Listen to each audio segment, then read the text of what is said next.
Bonjour à tous. La faiblesse de la France aujourd'hui, c'est pas celle de l'État, car objectivement, il a tous les moyens régaliens, notamment, on le voit aujourd'hui, pour endiguer sur quelques jours une telle contestation. Non, la faiblesse de la France, c'est sa nation. Plus de valeurs, plus de culture, plus d'identité, plus de religion, et plus de respect ni de l'histoire, ni de nos vieux. C'est pour cela qu'aucun pays européen ne pourrait vivre aujourd'hui ce que l'on vit à travers de tels événements. Car l'Espagne et le Portugal sont des nations, l'Allemagne est une nation, l'Italie est une nation, pour ne citer qu'elle. La Suisse aussi, la Belgique malheureusement beaucoup moins. La France n'est plus une nation, plus de culture ni de tradition.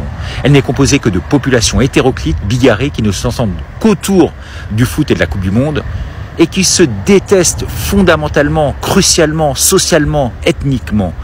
Tout cela a été bien voulu, entretenu par une caste bourgeoise née sous Mitterrand, reprise par Sarkozy, Hollande et qui ont complètement dénaturé le pays à travers ce petit roitelet aujourd'hui à l'Élysée.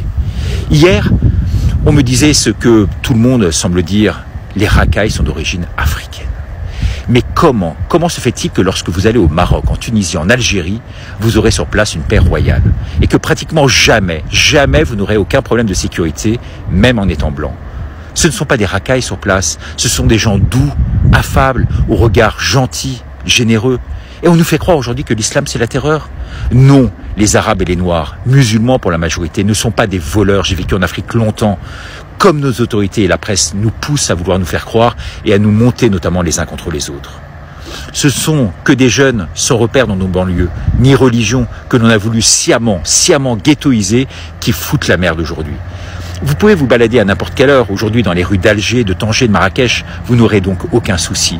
Parce que ce sont des nations autour d'une vraie identité, d'une culture, d'une religion, d'une vraie justice qui tiennent, fédèrent les peuples et ne veulent en rien ce mondialisme. Ils luttent contre ça.